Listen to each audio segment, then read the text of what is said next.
please introduce yourself first? All right. So yes, so I'm Leslie Weir. I'm the librarian and archivist of Canada. Okay.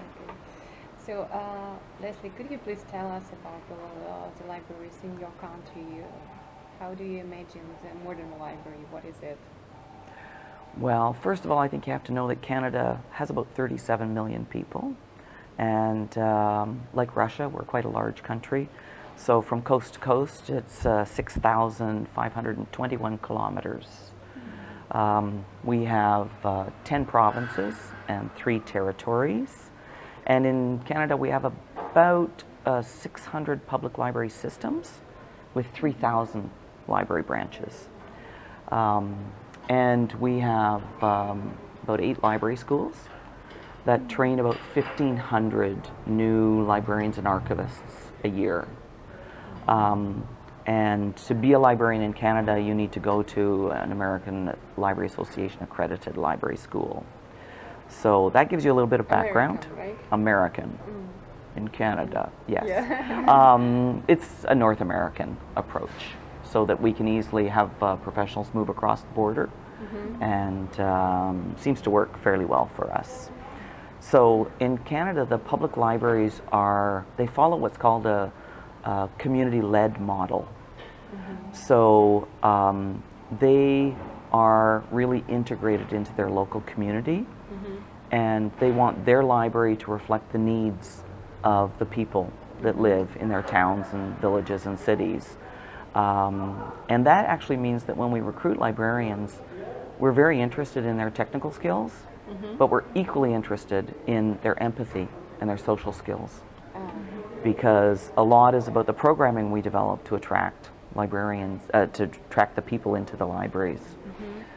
We put a lot of emphasis on youth, on the elderly, on people with disabilities, on new Canadians, because we have a lot of immigration into Canada, and each of those groups have different needs, and the libraries try to meet all of those different needs. And they often cooperate with the other social services in their area. That could be the health services, it could be the sports services, it could be other cultural services, so that they work together and plan programming together often. So in Canada also, we have a very large Indigenous population. So we have a lot of First Nations, Inuit, and Métis people. And so we put quite an emphasis in trying to ensure that there are good public library services in their areas, because they're quite remote often and may be living in very isolated communities. And I think Russia may have some of those kind of communities as well. But are these libraries different a little bit to the libraries in the central part of this? Yes, Do they especially. have some special requirements? That's right. Well, in our Indigenous communities, they're really becoming a key part of trying to ensure that their culture thrives and is healthy, and that they're maintaining their native languages. So the public library. So they may have courses in the native Indigenous language, and teach the young children. They bring the elders in so that the children can speak to people who still speak their native language, and they may record people. And then share those recordings and have people's stories that are available in their libraries, so that their communities can be proud of their heritage and can ensure that the youth know about it and have an opportunity to engage with their communities. So it's quite an important role. Of course, collections are key to libraries. So all of our public libraries try to work to have up-to-date and modern collections where they have lots of print books and magazines, but that they also have good access to the electronic collections, to the large databases. We have a huge interest in Canada in genealogy, so learning about the history of your family. And so a lot of public libraries put a focus on supporting their citizens to be able to trace their families. They want to know if they came from Russia originally, and when they came over to Canada, because we are a land of immigrants, except for our Indigenous people. So the public libraries play a big role there. We also look at the library of things, as we call it. So this is where libraries actually lend things to their library patrons. So I can give you an example. Elliott Lake is, it's in an area that has a lot of lakes and a lot of forest. There are a lot of people who enjoy fishing and hunting, and so the Elliott Public Lake Library actually lends fishing tackle, so fishing rods and the materials you need to fish, so that people who don't have them can borrow them and go out into the community. We also have the Marathon Public Library. They have a large elderly population, so they've developed classes and iPads and other technology tablets that they can borrow. So first they can have a class on how to use it, and then they can borrow it to try it and see if they like it. And then they can decide later if they might, if they're able, if they might like to be able to buy one. We have, for instance, the Grimsby Public Library.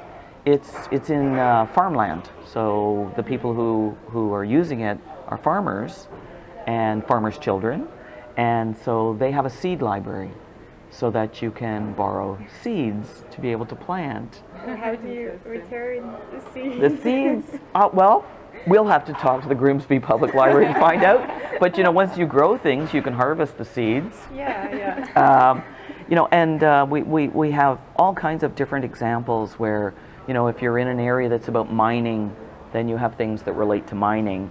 If you're in an area that's doing car manufacturing, then maybe you have a collection about historic cars, and you might have, you know, the plans for that they used to build cars back in 1910, or you know, and then of course we do have our as I mentioned, our First Nations libraries that will maybe gather artifacts of the community, so that the community members, and they of course borrow them because they wouldn't. The library actually borrows them from the community members. So that the other members of the community can see those artifacts and enjoy them and understand the stories behind them. For instance, the Ottawa Public Library lends out musical instruments because not everyone can afford to buy a musical instrument. But we don't do our reading. We have a huge program in Canada called the TD Summer Reading Program. TD is a bank, and they have partnered with the Toronto Public Library and Libraries and Archives Canada to create, in our school year ends in June and starts again in September, which reflects our agricultural history, because people would take off the summer to be able to plant crops and farm. And their children were out in the fields. It's very changed now, but we have this TD Summer Reading Program because sometimes over the summer, children lose their reading ability because they're not in school and they may not have books in their home. So we have 2,200 of our public library branches participate in this reading program, and they set a theme, and the kids read books, and they vote for their favorite themes, and you know, they have the kids come in and read in the library, or they come in and talk about the books. We also have something called the Forest of Reading Festival of Trees, where we partner with the book publishers and the school boards. And so we have all of these different age groups. So we have the silver maple is one age group, the red maple is another age group, the tamarack, which is another tree, is another age group. And we have a series of age groups, and then we also have one stream for the French language publications. And what happens is we pick 10 books for each age group and in French. And then the schools partner to bring those books into the schools through their library. And then the kids all read those books, and they vote on which is their favorite book. And then in May, they have school trips, and they go to a large city in their area, the largest one being in Toronto, which is our largest city, and the authors come, and they get to have workshops and meet the authors and talk to them. And if they want to be an author, they can say, well, how did you become an author? How do you write a book? Where do you get your ideas? And then the kids get to debate which was the best book and why they liked it. And then they actually award the winner for each, like they have a book that wins in each category, and they go into a large theater, and the kids are all there in the theater, and they're from, you know, the youngest age children, 3 or 4 years old, to 18-year-old kids. And then the authors march in, and each author has 2 children with them. They have a child who's holding up a poster of the cover of their book, and they have a child who's actually going to say why their book is the best. So then you start with the youngest kids, and you have a 4-year-old get up in front of thousands of people and say, this book is the best book. You should vote for this book. And this is why it's the best book. And then we announce who's won. And it's like being at a rock concert. These authors are like rock stars. Everyone is chanting their name. They're screaming the book title, and they're just so excited. And they spend the whole day there. So it's quite an event, and there are tens of thousands of children involved in that. It's quite nice because their thoughts about the book are changing because of this situation. It's not something boring. You can discuss this and you can vote. Exactly. And the booksellers are all there, so if you hear about a great book, you can go right over and you can buy it there, discounted price for the festival.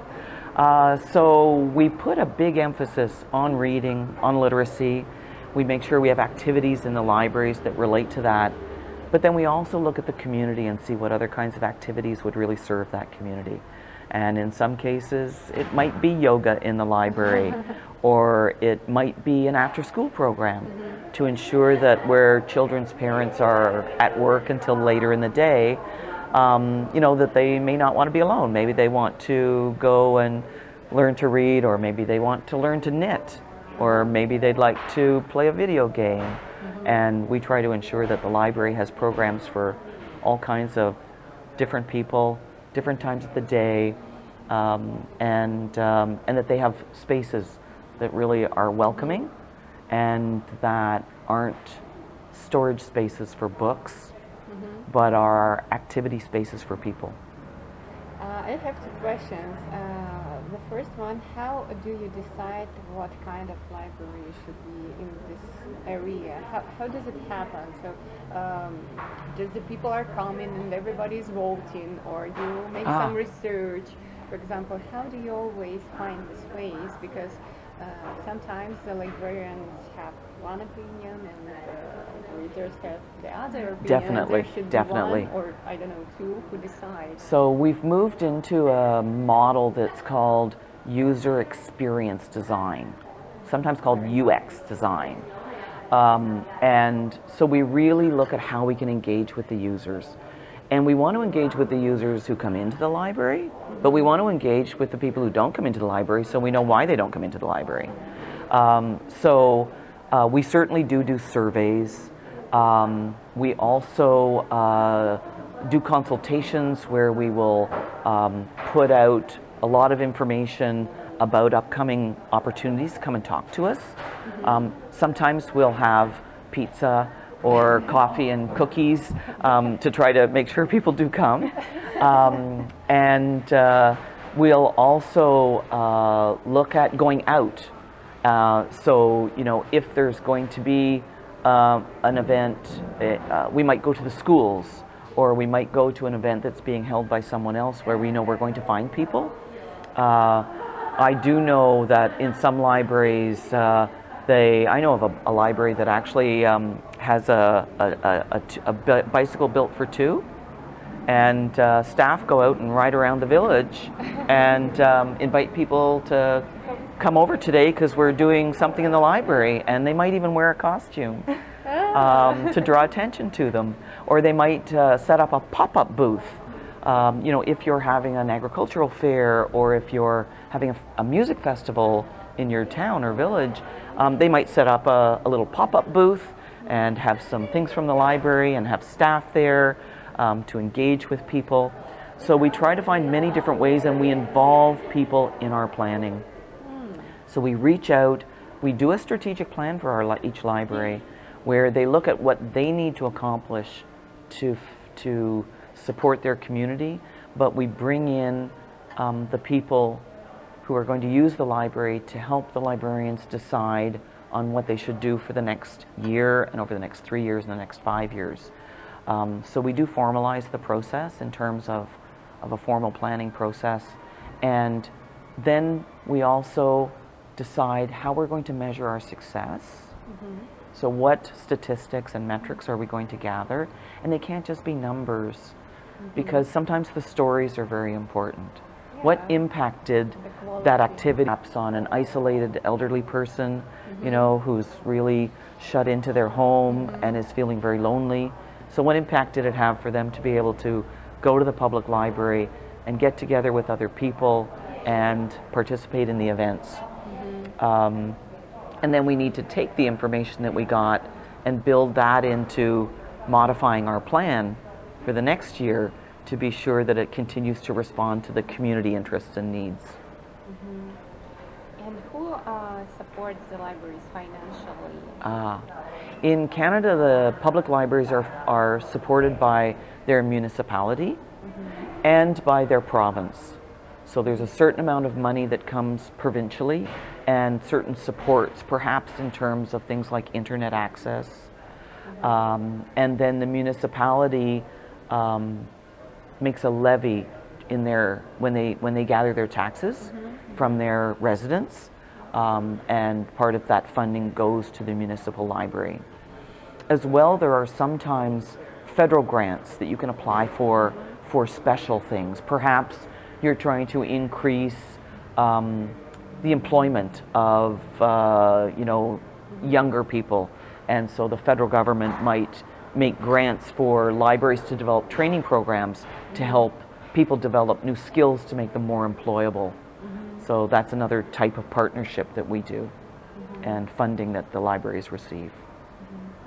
And the librarians should be educated in ALA, and after that also within several years they also go to ALA, or how? Ideally, librarians should have an accredited degree from one of our library schools, but sometimes it's very hard to be able to recruit people, especially if you're in a remote and rural community. So sometimes we do have library technicians as well, who might have a college diploma, or might even have learned by working in a library. And so while you might aspire to have professional librarians in every library, some of our libraries are very small, and some of them have more limited opening hours when they're very small, and they may have people who've been trained as well. Once you do get your training, whether it's a library, in Canada it's a master's degree for being a full librarian.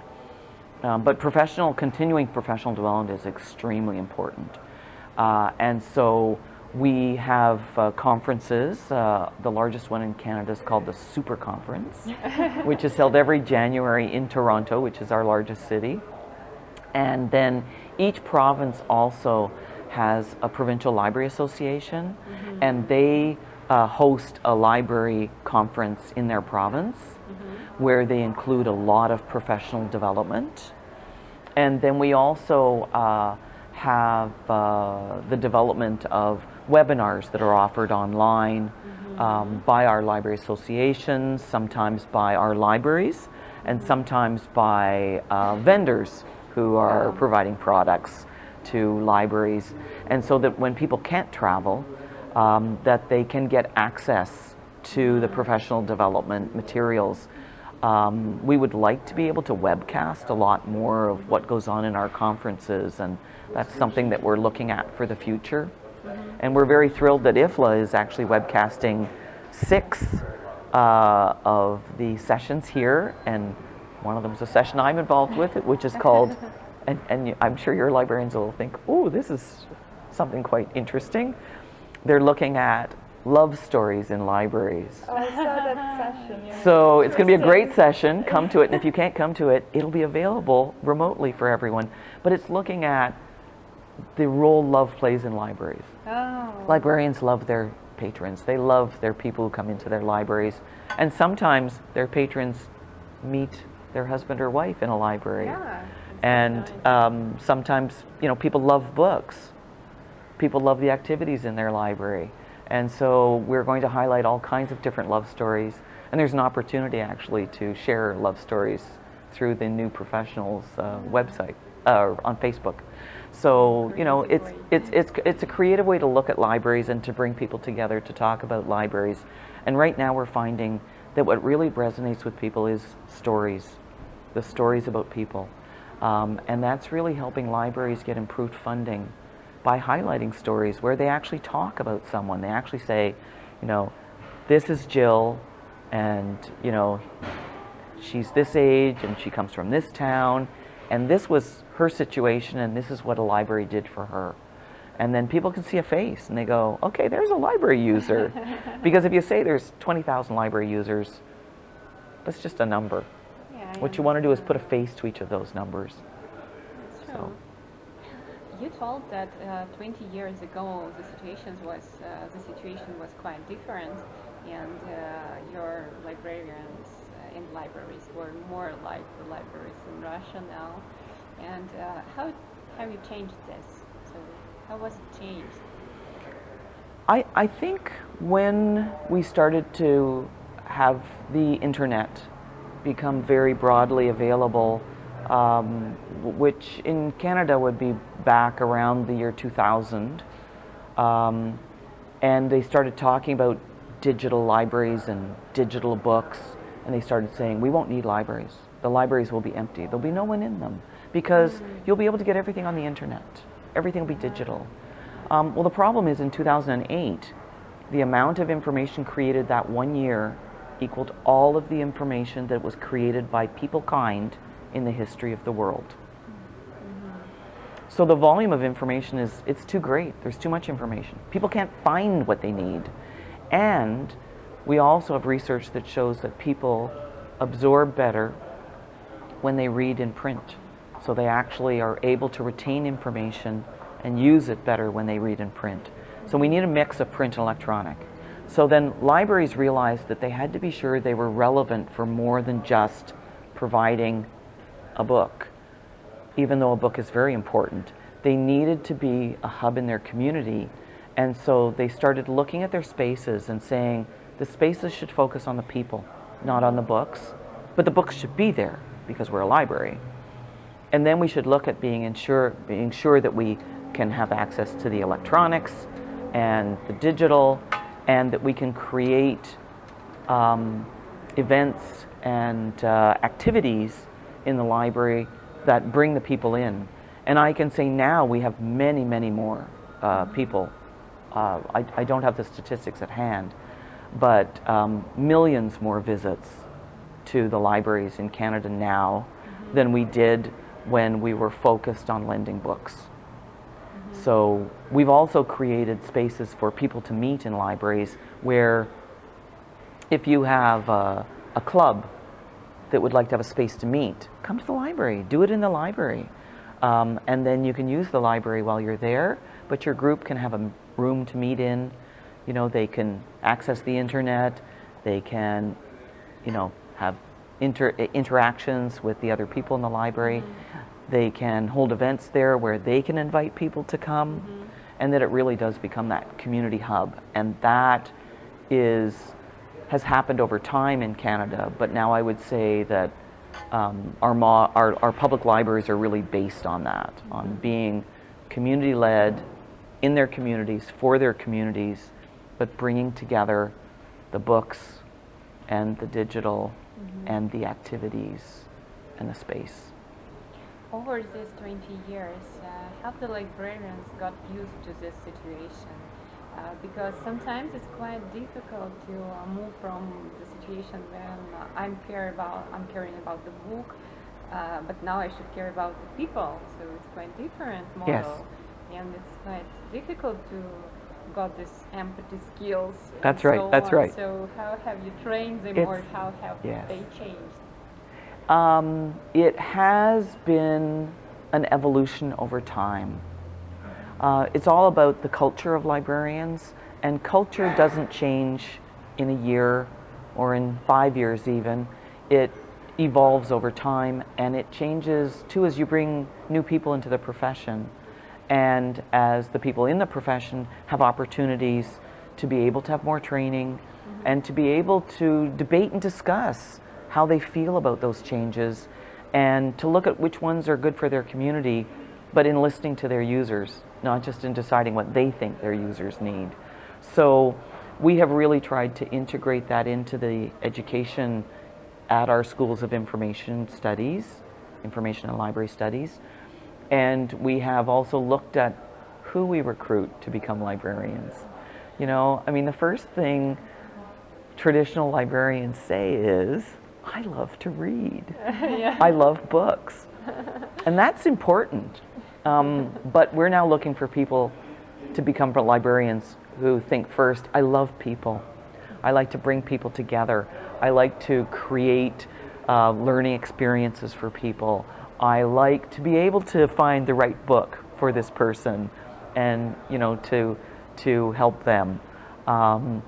So it just becomes very important to shift your focus to your users and what they need in terms of books and reading and other activities.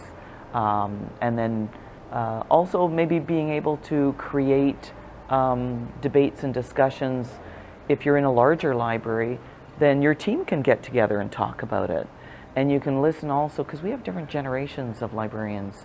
You know, we have what we call, I don't know the terms you use in Russia, but we have what we call the baby boomers, so the people who were born just after World War II. And then we have the millennials, who were born, you know, in the lead up to about 1978, 79, I think, in there. And then we have the Gen X. So we have these different generations, and each generation has a different set of personalities and characteristics.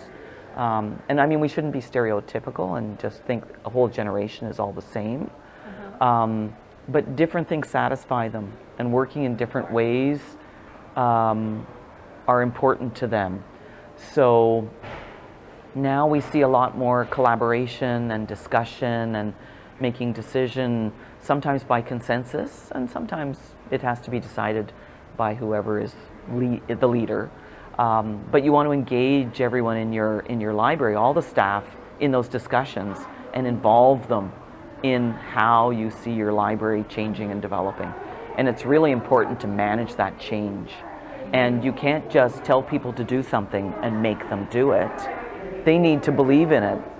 And if work isn't fun and they don't love it, then the people who use their libraries aren't going to have fun and love it. Yeah. So you have to start with the librarians and with their team members and create an exciting environment that makes them feel good and that they enjoy being in. And I think you start with small steps, and then you create almost a tidal wave, because when people see the success with beautiful new spaces that really respond to what the people in the community are looking for, and they come into the library and they see that they can do different things in those spaces, then the librarians will be excited, and they'll start imagining what they can do, and it'll be wonderful. Yeah. And do you evaluate somehow? You told me that the numbers are not the main thing. Of course, we agree, but the country is large, and there are so many libraries.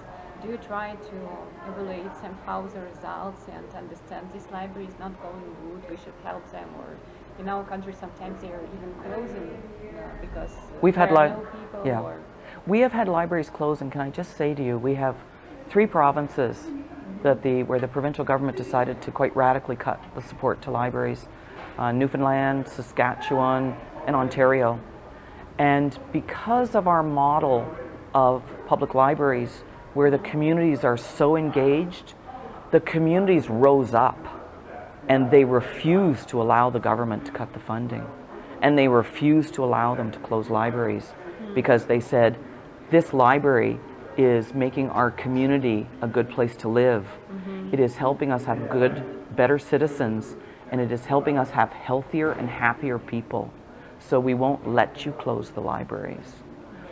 So yes, numbers are important. You want to be sure that your libraries are being used, so you need your statistics of how many people are coming in, how many people are attending your events, how many people are borrowing books, how much use your electronic resources are getting. But then you also need to look at what impact do you have a higher level of literacy in your community because you have the library supporting the schools and working together to create a reading culture and an environment. And then you need to look at, are your citizens more healthy because they have better information about nutrition, because they understand the importance of exercise, because they see people exercising, not just in a gym or somewhere hidden, but in the middle of the community. And so if you gather those kinds of information, and you can look at the economic impact that your library has on your city, because libraries do have economic impact. Yes. Yeah, so yeah, sounds like fantasy. Now, fantasy. But Our yeah, libraries are not all as well funded. I mean, they do have funding challenges as well, because in every community there are many priorities. Maybe you need to build a new sports facility, or in Canada, a hockey rink, or maybe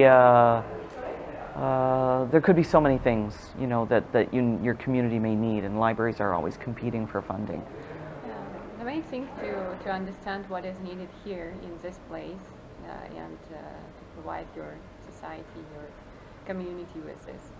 So, have I understood right? Yeah. You've understood right. It's extremely important that the library be based in the community, and that it be community-led, and that the librarians are very much part of the community network that serves the community.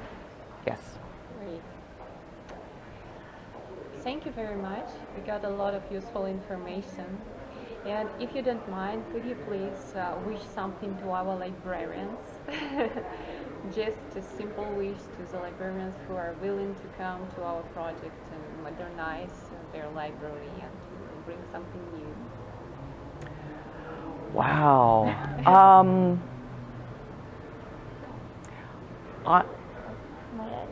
Yes, all right. Everything out of the way.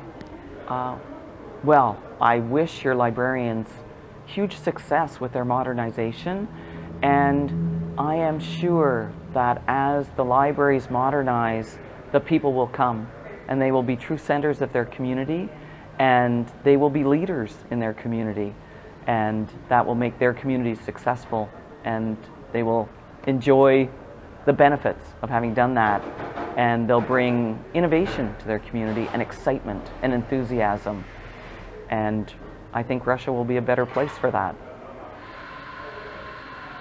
Oh, here I made face. You can edit the faces out. Oh God, I'm a very emotive person. No, don't film that. But that's great, because not all of the librarians are quite emotional for people, but they all have very interesting ideas, actually. I'm sure they do. I'm sure they do. And it may be that when you're in a more traditional library, sometimes you don't suggest your ideas because you don't see how they fit. But as you get new spaces, then the new ideas come out.